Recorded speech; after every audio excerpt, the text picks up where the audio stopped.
Likas na kay Jordan ang pagiging palikero. Oo nga, at may asawa at isang anak na siya, ay hindi pa rin niya mapigilan ang mambabae. Maganda rin naman ang kanyang asawa at may magandang trabaho. Kung tutuusin, wala nang rason pa para maghanap siya ng ibang babae. Ngunit gusto talaga niya na mayroong makasamang iba. Wala namang kaalam-alam ang kanyang asawa sa kanyang lihim na pangluloko. Magaling din naman kasi siyang magtago ng kanyang malupit na sikreto. Napirmi lang sa bahay si Jordan, lalo pa, at natanggal siya sa kumpanyang kanyang pinagtatrabahuhan. Palagi niyang solo ang kanilang bahay sa araw sapagkat 6:00 ng gabi ang uwi ng kanyang asawa galing sa trabaho nito, habang ang kanyang anak naman na 8 taong gulang 4:00 ang uwi galing eskwelahan. Nababagot na si Jordan lalo't hindi siya makalabas masyado. Gustuhin man niyang maghanap ng babaeng pwede niyang bulahin ay hindi niya magawa sapagkat palagi lang siyang nasa bahay. Nang araw nga na yun, inaantok siya ng tanghaling tapat. Sobrang nakakaburyong sa bahay at gusto na sana niyang gumala. Nakaidlip na sana siya nang marinig na may tumatawag sa kanyang cellphone. Kinapa niya iyon sa kanyang bulsa at tinignan kung sino ang tumawag. Nakita niyang iyon ang kumpare niya na nakatira lamang sa kabilang subdivision. Sinagot niya ang tawag at kaagad niyang narinig ang maingay na background. Bahagya pang napasigaw ang kumpare niyang si Jude nang sa ganoon ay kanya itong marinig. Sinabi nitong pumunta siya ron at birthday nito ng araw na yun. Bigla tuloy siyang nagalak at kaagad na pumayag. Sino ba naman siya para tumanggi sa inuman? 2:00 pa lang naman ng hapon at mamaya pa yung uwi ng kanyang asawa. Marami pa siyang oras para maglibang. Dali-dali na siyang nagbihis at sumakay sa kanyang motor. Ilang minuto pa nga at kanya nang narating ang bahay ni Jude. Maraming tao sa loob ng bakuran at ang iba ay nagsasayawan. Mas maganda sana kung sa gabi na idinaos ni Jude ang kaarawan nito, pero wala rin namang problema sa ganoong oras. Nakita siya ni Jude, kaya naman sinenyasan na siya nitong pumasok. Hindi nga siya nagkamali at maraming mga chika babes ang naroon na napapatingin sa gawin niya. Hindi naman kasi sa nagmamayabang siya, pero may taglay rin naman siyang kagapuhan at kamatsuhan. Idinulog siya ni Jude sa isang mesa kung saan naroon ang mga pagkain at inumin. Siyempre, kumain na muna siya at mahirap uminom na walang laman ng tiyan. Masarap ang mga nakahanda, kaya naman kinanahan siya sa pagkain. Maya-maya lamang, dumating na ang 2 babae at lumapit kay Jude. Humalik ang isang babae kay Jude habang ang isa naman malawak lamang na nakangiti. Panalo sa ganda ang babaeng yun at talaga namang ubod ng sexy at puti ang balat. Nagmistula na itong labanos habang pinkish ang mga labi at pisngi. Kaagad na nagkaroon ng kakaibang pakiramdam sa babaeng yun si Jordan. Ilang minuto pa at tapos na siyang kumain. Lumapit sa kanya si Jude kasama ang 2 babaeng yun. Pinakilala nito sa kanyang mga babaeng humalik dito bilang kasintahan nito. Wala pa kasing asawa si Jude, hindi katulad niya na maagang nag-asawa. Natawa pa siya nang sabihin ni Jordan na single pa raw ang babaeng kaibigan pala ng girlfriend dito. Pinakilala sila sa isa't isa at napag-alamanan niyang Girlie ang pangalan nito. Nagawa pa nga nila ang magkamay at naramdaman ni Jordan ang init at lambot ng palad ni Girlie. Kaagad iyong naghatid ng init sa kanyang buong sistema. Naisip ni Jordan na hindi siya papayag na hindi siya makaka-score kay Girlie. Sa tingin din naman niya, may chance siya rito sapagkat napapansin din naman niya ang mga panakaw na titig nito sa kanya. Hindi rin malabo na madala niya ito sa mga pakul moves niya sapagkat marami rin namang babae ang kanyang nadali dahil lang dun. Naupo sila sa pahabang mesa kung saan naroon na mga inumin. Hindi nila inalintana ang ingay sa paligid sapagkat yung ibang mga kakilala rin nila ang naroon ay nagkakantahan. Magkatabi si Jordan at Girlie, kaya naman nagkaroon siya ng chance upang ito ay makausap. Pasimple lamang ang kanilang pag-uusap at inalok pa nga niya ito ng beer na hindi naman ito tinanggihan. Habang tumatagal na katabi niya ang babae, pakiramdam niya mas lalo siyang nanggigigil. Tila ba kay sarap talaga na makasama itong babae. Hindi nga namalayan at nagawa niyang hingin ang Facebook account ng babae na kaagad din naman itong binigay. Mukhang maswerte yata siya ng araw na yun. Unti-unti na rin siyang tinatabla ng alak na kanyang nainom. Nalilimutan niyang hindi pala siya nakapagpaalam sa kanyang asawa. Habang tumatagal, mas nagiging komportable sila ni Girlie na kausap ang isa't isa. Tila ba matagal na silang magkakilala kung sila ay maghampasan at sabay natatawa. Konting push na lang yata, talaga namang makaka-score sa napakagandang si Girlie. Maya-maya pa, nagtanong ito kay Jude kung saan banda ang banyo at ang loko niyang kaibigan, sinabihan pa si Girlie na magpasama raw ito sa kanya. Akala niya aayaw si Girlie, ngunit inaya nga siya nito at gagamit lang daw ito ng banyo. Mukhang ang lakas talaga ng kapit niya sa swerte. Tumayo na siya at sinamahan si Girlie sa banyo. Ramdam na ni Jordan ang tama sa kanya ng kanyang nainom na alak. Walang tigil ang tawanan nila ni Girlie hanggang sa marating nila ang banyo. Nasa pinakadulo ng bahay ang banyo at kaagad nang pumasok sa loob si Girlie. Ngunit dahil sa kalasingan, bahagya itong natalisod at napakapit sa kanyang braso dahilan kung bakit dalawa silang napasok sa banyo. Napangiti na lamang si Jordan sapagkat alam niya na ang ganong style ng mga babae. Ibig sabihin, talagang may balak din si Girlie at ayaw rin yata nito na palagpasin ang gabing yun na walang nangyayari. Dali-dali niyang nilak ang pinto ng banyo tsaka hinapit si Girlie. Pinakatitigan niya ang maganda nitong muka at napakakinis nitong balat hanggang sa hindi niya na nagawang magpigil at inangking niya ang mapula-pulang labi ni Girlie. Tila siya biglang sinilaban sa init na napukaw sa kanyang katawan nang dumampi sa mga labi ni Girlie ang kanyang mga labi. Maingat na tumugon sa kanya si Girlie habang nakakapit sa kanyang batok. Inihilig niya ito sa pader ng banyo at wala siyang pakialam kung may kakatukman anumang oras. Ang mahalaga, nakalak yun at maitutuloy nila ni Girlie kung anuman ang kanilang naumpisahan. Hinayaan nga nilang pakawalan ng nararamdaman sa isa't isa at tuluyang nahulog sa komunyo ng pagkakasala. Halata ang pagkauhaw sa isa't isa. Wala na nga silang pakailam ng mga oras na yun dahil na rin sa panggigigil sa isa't isa. Ilang sandali pa, parehas na hingal, walang imikan nang marating ang dulo. Tiyak na mauulit pang muli ang nangyari niyo sa kanila ni Girlie. Kung hindi, gagawa siya ng paraan para maulit muli ang pangyayaring yun. Parehas silang lupaypay, ngunit nagawa nilang ayusin ang kanilang mga sarili. Nang mapansin nito ang kanyang suot na singsing at sinabi nitong may asawa na pala siya, hindi naman niya yun itinanggi at kaagad niyang nabakas ang labis na lungkot sa mukha ni Girlie. Nagulat pa siya nang sinabi nito na sana wag siya nitong kalimutan at sana patuloy pa rin silang magkita sa kabila ng katotohanan na may asawa at anak na nga siya. Napangiti na lamang siya, mukhang nagustuhan ni Girlie ang kanilang ginawa at ayaw na siya nitong mawala. Lumabas na sila ng banyo at bumalik kung saan nagkakasiyahan pa rin sina Jude at ang mga kaibigan nito. Maya-maya lamang, naramdaman niyang may tumatawag sa kanya, kaya naman kaagad niya iyong sinagot. Ang kanyang asawa yun at tinatanong kung nasaan siya. Sinabi naman niya ang totoo at sinabi rin nito na umuwi na siya at huwag siyang magpapakalasing ng husto. Nagpaalam na lamang siya kay Jude, ganoon din sa ibang kakilala niya at kay Girlie.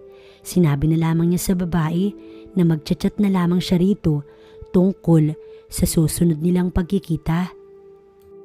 Naabutan ni Jordan ang kanyang asawa at anak na kasalukuyan ng naghahapunan. Pasimple siyang lumapit sa kanyang asawa at ginawaran ito ng halik sa noo. Inalok pa siya nito na kumain, ngunit tumanggi siya sapagkat masyado siyang busog. Sinabi naman sa kanya ng kanyang asawa na maligo na siya at magbihis sapagkat siya'y amoy alak. Napangiti siya at tumalima, kaya hindi naghihinala ang kanyang asawa sa kanya dahil likas, napaka-sweet siya rito. Kumbaga, lahat ng utos nito, sinusunod niya at pinapakita niya na mahal niya ito. Totoo naman na talagang mahal niya ang kanyang asawa. Kailanman, walang makakapalit dito bilang asawa niya. Dito at dito pa rin siya uuwi kahit pa may makasama siyang ibang babae. Para sa kanya, libangan lang naman ng ibang babae. Asawa pa rin niya ang kanyang pipiliin. Pumasok na siya sa silid nilang mag-asawa at dumiretso sa banyo. Baka kasi maamoy pa ng kanyang asawa ang amoy ni Girlie sa kanyang damit. Nawala na nga ng tuluyan ng tama ng alak sa kanya. Tapos na siyang maligo at nakapagbihis na rin nang makitang umilaw ang kanyang cellphone. Tanda na may natanggap siyang mensahe. Kaagad niyang tinungo at dinampot yun at tinignan ang kanyang messenger. May nag-message request pala sa kanya at kaagad niya iyong nakilala, si Girlie. Tinanong siya nito kung anong ginagawa niya at sinabi niyang kakatapos lamang niyang maligo. Pinag-usapan nila ang tungkol sa mga nangyari sa kanila at sinabi nitong tila hindi yata ito makaget over sa ginawa nila. Sobrang nasatisfied daw ito ng husto kaya tiyak na hindi siya nito malilimutan. Marami pa silang napag-usapan nang marinig niyang papalapit na ang kanyang asawa. Kaagad niyang pinatay ang kanyang cellphone tsaka ayon isinilid sa kanyang bulsa. Maging siya, hindi makalimutan ang mga nangyari sa kanila ni Girlie. With the thought, nakakakilala pa lamang nila ay may naganap na sa kanilang pagitan. Nakita niya ang pagod sa mukha ng kanyang asawa. Gayunpaman, hindi nabawasan noon ang taglay nitong kagandahan. Kaya naman lumapit siya rito at niyakap ng mahigpit. Nasanay na ito na ganoon, kaya hinayaan na lamang siya nito. Nagawa pa niya itong buhatin at inihiga sa kama. Pagkatapos ay kanyang pinakatitigan ang maganda nitong muka. Ilang minuto pa, kanya nang pinupog ng halik ang pisngi nito na siyang ikinatawa naman nito. Napabulong pa nga siya ng I love you sa kanyang asawa. Nakalaunan, hinalikan niya sa mga labi. Natigil siya at napatitig dito. Naroon pa rin ang spark sa tuwing halikan siya nito. Kaya naman, siya na ang muling humalik dito. Nakaagad naman itong tinugon. Total, may natitira pa naman siyang lakas. Hindi niya hayaan na mapabayaan na lamang niya ang kanyang asawa. Ibibigay pa rin niya ang pangangailangan nito bilang isang babae. Dahan-dahan ang kanyang kilos at maingat na hinahalikan ng asawa. Bahagya itong napahingal sapagkat napaka-intense ng halik nila na pinagsasaluhan. Maging siya'y nagiinit na ang katawan kahit pakakatapos lamang niyang maligo. Hanggang sa unti-unti na nga na nagaganap ang bagay na iyon. Wala pa rin katulad kapag sa asawa mo ginagawa ang bagay na iyon. Muli siyang nasiyahan at nakalimutan ang nangyari sa kanila ni Girlie. Ilang minuto lamang at sabay nilang narating ang dulo. Masyado siyang napagod at ganoon din ang kanyang asawa. Kinabukasan, maagang pumasok sa trabaho ang kanyang asawa at kasabay nito ang kanilang anak sa pagpasok sa eskwelahan. Noon niya binuksan ang kanyang cellphone at nakitang tad-tad na pala siya ng message ni Girlie. Kanya itong tinawagan at nagulat pa siya nang makitang umiiyak ito at sinabing wala na itong matitirhan at pinalayas ito sa bahay ng mga ito. Humihingi ito sa kanya ng tulong na kung maaari, patuloyin lamang niya ito sa bahay nila. Ngunit batid naman niyang hindi pwede. Magagalit ang kanyang asawa panigurado. Ngunit sinabi ni Girlie na pagpapanggap na lamang daw itong pinsan niya at wala itong gagawin para ikasira nila ng kanyang asawa. Desperada na raw ito at walang malalapitan. Hindi rin daw ito pwede sa kaibigan nitong girlfriend ni Jude at masyadong masikip na ang bahay ng mga ito. Inisip niya ang lahat. Marami pa nga siyang pinsan na hindi nakikilala ng kanyang asawa. Kung ipapakilala niya si Girlie bilang pinsan niya, hindi naman siguro ito maghihinala. Basta ba, gagalingan lamang ni Girlie. Pumayag nga si Jordan sa nais na mangyari ni Girlie. Mabilis man, wala na siyang pakialam. Mas exciting siguro kapag doon tumira si Girlie. Lalo na kapag pupuntahan niya ito sa gabi habang himbing ang kanyang asawa. Napangiti na lamang si Jordan. Gagawan niya ng paraan ng lahat. Nangako siya kay Girlie na siya na ang bahalang kumausap sa kanyang asawa. Pinatay niya na ang tawag at nag-isip-isip. Tinawagan niya ang kanyang asawa at nakiusap dito kung okay lang ba na papuntahin niya ang kanyang pinsan, peking pinsan, para doon muna patirahin sa kanila. Laking tuwa niya nang pumayag naman ang kanyang butihing asawa. Pagkatapos na pumayag ang asawa ni Jordan na papuntahin doon sa bahay nila si Girlie, kaagad naman itong tinawagan ni Jordan. Laking tuwa ni Girlie sa pagpayag ng kanyang asawa. At ilang minuto pa nga, naroon na si Girlie, dala-dala ang mga gamit. Kaagad na napangiti si Jordan nang makita si Girlie sa labas ng gate ng kanilang bahay. Sinundo niya pa ito at pinatuloy. Hindi man lang ito nakaramdam ng hiya nang makapasok sila sa bahay at kaagad siya nitong niyakap. Amoy na amoy niya ang pabango nito na talaga namang nakakaakit. Dinala muna niya ito sa bakanting silid ng bahay nila na pwede nitong okupahin. May kaliitan lamang iyon, ngunit batid naman niyang magiging komportable roon si Girlie. Walang humpay ang pasasalamat nito sa kanya at hindi raw nito alam kung paano siya pasasalamatan. Para sa kanya, pabor din naman yun, ngunit syempre hindi niya sinabi. Sinabi na lamang niya rito na wag na nitong isipin pa yun. Hanggang sa nagtanong ito kung sino ang tao ron. At sinabi niyang siya lamang mag-isa ang naroon at nasa trabaho ang kanyang asawa. Hindi nakaligtas sa kanyang paningin ang kakaibang ngiti na gumuhit sa mga labi ng babae. Pagkuway, napakapit ito sa kanyang braso. Batid na niya kung ano ang nais nitong mangyari. Kaya naman, hindi na siya nagpapigil pa at nag-aksaya ng oras. Hinalikan niya ito, kaya naman tumugon ito sa halik niya. Dahil sa parehas na uhaw, wala na talaga silang inaksayang oras. Agad na ginawa ni Jordan ang bagay na parehas silang makakarating sa dulo. Awang ang mga labi ni Girlie habang ginagawa nila yun. Sa sobrang pagkasabik nila sa isa't isa, mabilis nilang narating ang dulo. Pawisan at lupaypay ang mga katawan nang marating iyon. Tiyak na magiging mas exciting ang susunod pa nilang mga araw. Huwag lamang sana makakahalata ang kanyang asawa. Kinahaponan, dumating ang asawa ni Jordan habang ang kanyang anak naroon na sa kwarto nito at gumagawa ng assignment. Kaagad na sinalubong ni Jordan ang kanyang asawa na may daladala pang mga grocery. Naubusan na nga pala sila ng stocks kaya siguro namili na ang kanyang asawa. Kaagad niyang tinawag si Girlie sa loob ng silid na inuukupan nito upang ipakilala sa kanyang asawa na pinsan niya. Kagigising lamang ni Girlie, ngunit lumabas pa rin ito upang makilala ang kanyang asawa. Malawak naman ang ngiti ng kanyang asawa nang makita ang kanyang peking pinsan. Nag-usap ang dalawa na para bang close na close sa isa't isa. Tinulungan niya ang kanyang asawa na maglagay ng mga pinamili nito sa ref. Panay ang kwento nito tungkol sa trabaho at panay rin naman ang tanong ni Girlie. Mukhang marunong talaga si Girlie manghuli ng loob ng isang tao. Hindi alam ng kanyang asawa na ahas ang kaharap nitong babae. Pero ayos lang yun as long as hindi naman nalalaman ng kanyang asawa ang tungkol sa kanila ni Girlie. Tuloy lang ang saya at hindi dapat siya makaramdam ng takot. Bagkus, dapat siyang magalak sa mga susunod pang mangyayari. Tumulong pa si Girlie sa pagluluto ng kanyang asawa. Mabilis yatang nakapalagay ng loob ng kanyang asawa ang kanyang kabit.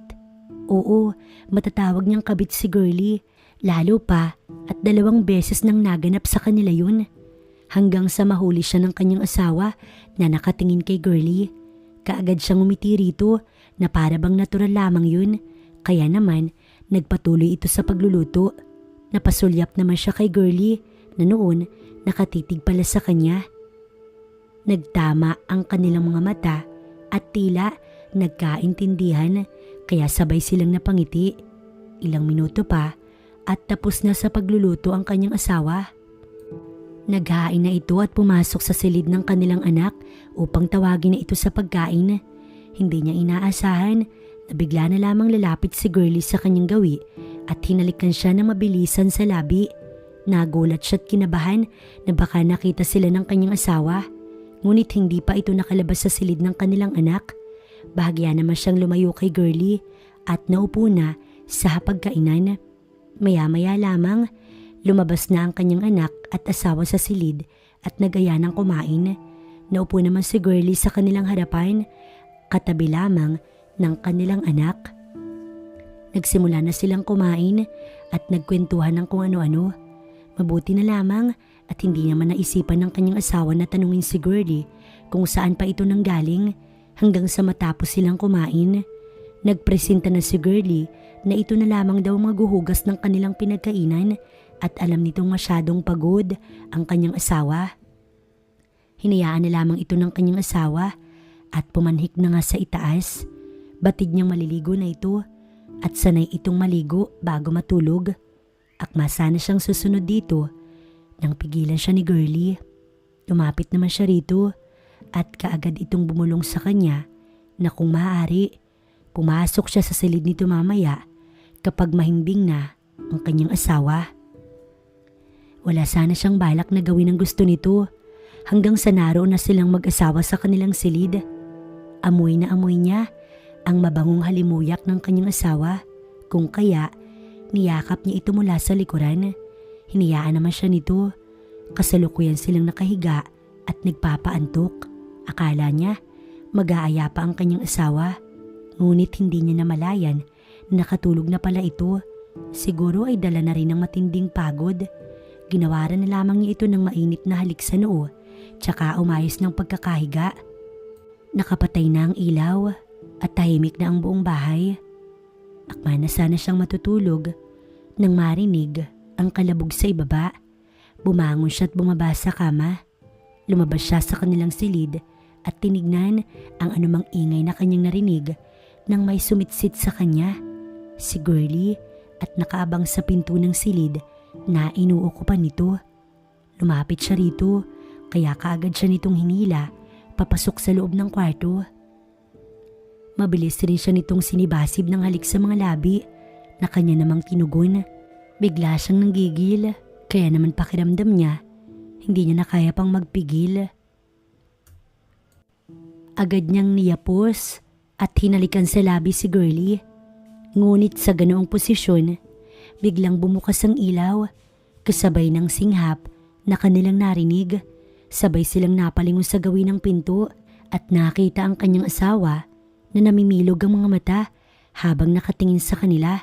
Sa lubong ang kilay nito na tila hindi makapaniwala sa mga nangyayari. Kaagad siyang napatayo upang sanilapitan ang kanyang asawa at subukan niyang magpaliwanag. Ngunit nakita niyang nanggilid na ang luha sa magkabilang pisngi nito. Walang salitang binitiwan na tumalikod ito at mabilis na pumanhik sa kanilang silid. Noon niya napagtanto ang kagaguhang ginawa niya. Para bang bigla siyang nainis kay Girlie. Ilang minuto pa, bumaba na ang kanyang asawa at pinasok ang kanilang anak. May dala-dala itong mga gamit at handa na siyang iwan. Kay bilis na mga nangyari. Kanina lamang napakasaya nila. Tapos sa araw na pumunta si Girlie sa kanila ay iyon din ang araw na nalaman ng kanyang asawa ang ginagawa nila. Kahit anong pilit niyang kausapin ng kanyang asawa, hindi na ito muling nakipag-usap pa sa kanya.